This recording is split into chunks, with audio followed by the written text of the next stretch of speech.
इदानीं वेद स्वाध्यायो भविष्यति।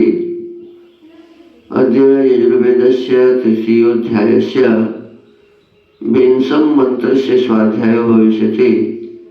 स्वाध्यायमान मन्त्रस्य अन्धस्थान्धो वो भक्षीय इत्येतानि प्रथमानि पदानि सन्ति। अब वेद स्वाध्याय होगा। आज यजुर्वेद के तीसरे अध्याय के 20वें मंत्र का स्वाध्याय किया जाएगा।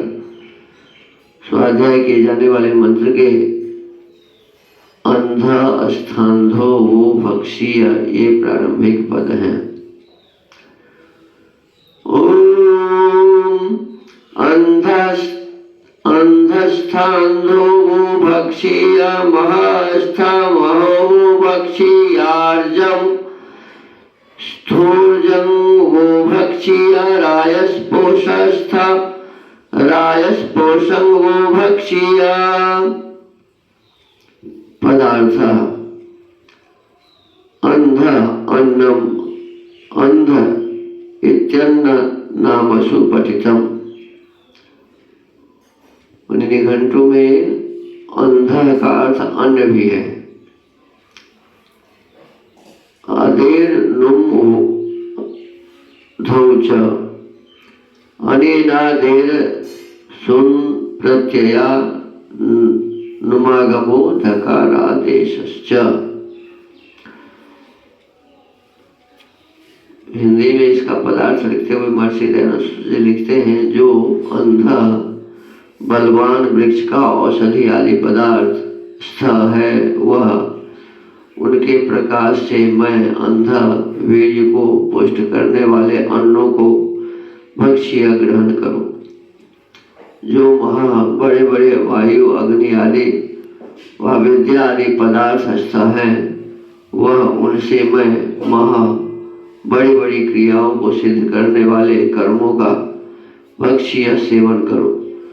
जो ऊर्जा जल दूध घी मिष्ट व फल आदि रस वाले पदार्थ स्थ हैं, वह उनसे मैं ऊर्जम पराक्रम युक्त रस का भक्ष्य भोग करूं। और जो रायस्पोष अनेक गुण युक्त पदार्थ स्थ हैं, वह उन चक्रवर्ती राज्य और स्त्री आदि पदार्थों के मैं रायस्पोषम उत्तम उत्तम धनों के भोग का भक्ष्य सेवन करूं। भावार्थ, मनुष्यों को जगत के पदार्थों के गुण ज्ञान पूर्वक क्रिया की कुशलता से उपकार को ग्रहण करके सब सुखों का भोग करना चाहिए। देखिए, संसार में जितने भी पदार्थ बने हैं हमारे आपके भोग के लिए बने, लेकिन भोग करने का जो तरीका है ना, ये तरीका हमें आना चाहिए। ऐसा ना हो कि हम पदार्थ का भोग न कर सके और पदार्थ ही हमारा भोग कर जाए।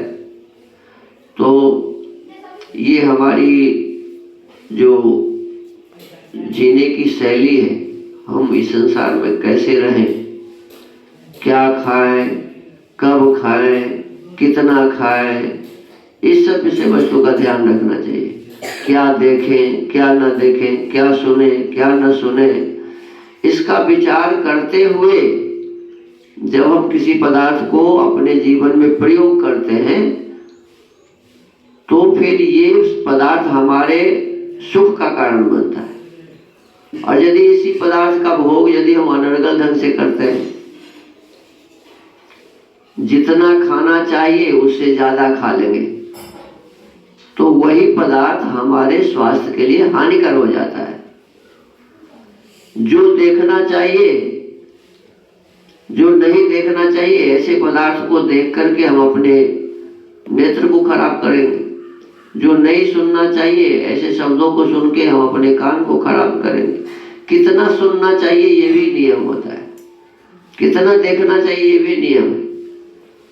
अब वर्तमान समय में लोग टीवी के पास में बैठते हैं, मोबाइल में देखते, तो दिन भर देखते ही रहते हैं, तो ये स्वास्थ्य के लिए हानिकारक है। तो यही इसमें कहा कि संसार में जो भी पदार्थ परमात्मा ने बनाया है वह हमारे लिए ही है, और उन सब का गुण, उसके गुणों को जानकर, उसके कार्य को समझकर कुशलता से उसका उपकार अपने जीवन में ग्रहण करके और फिर हमको अनेक प्रकार के भोगों को भोगते हुए सुखी होना चाहिए।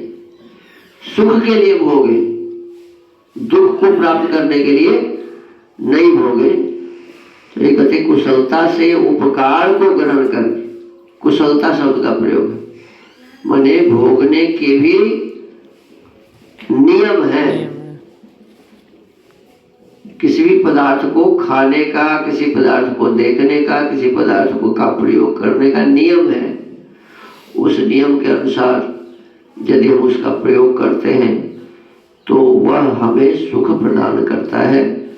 तो इसलिए कि सुखों का माने सब सुखों का भोग, जितने भी पदार्थ हैं वो सभी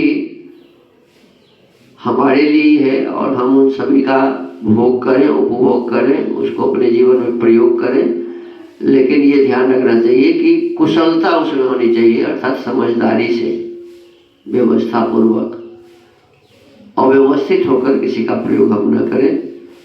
तो ये विशेष रूप से आज हमें इस यजुर्वेद के 3 अध्याय के 20वें मंत्र के से समझ में आया कि हमें सबका भोग करना चाहिए, समझदारी से करना चाहिए। ओम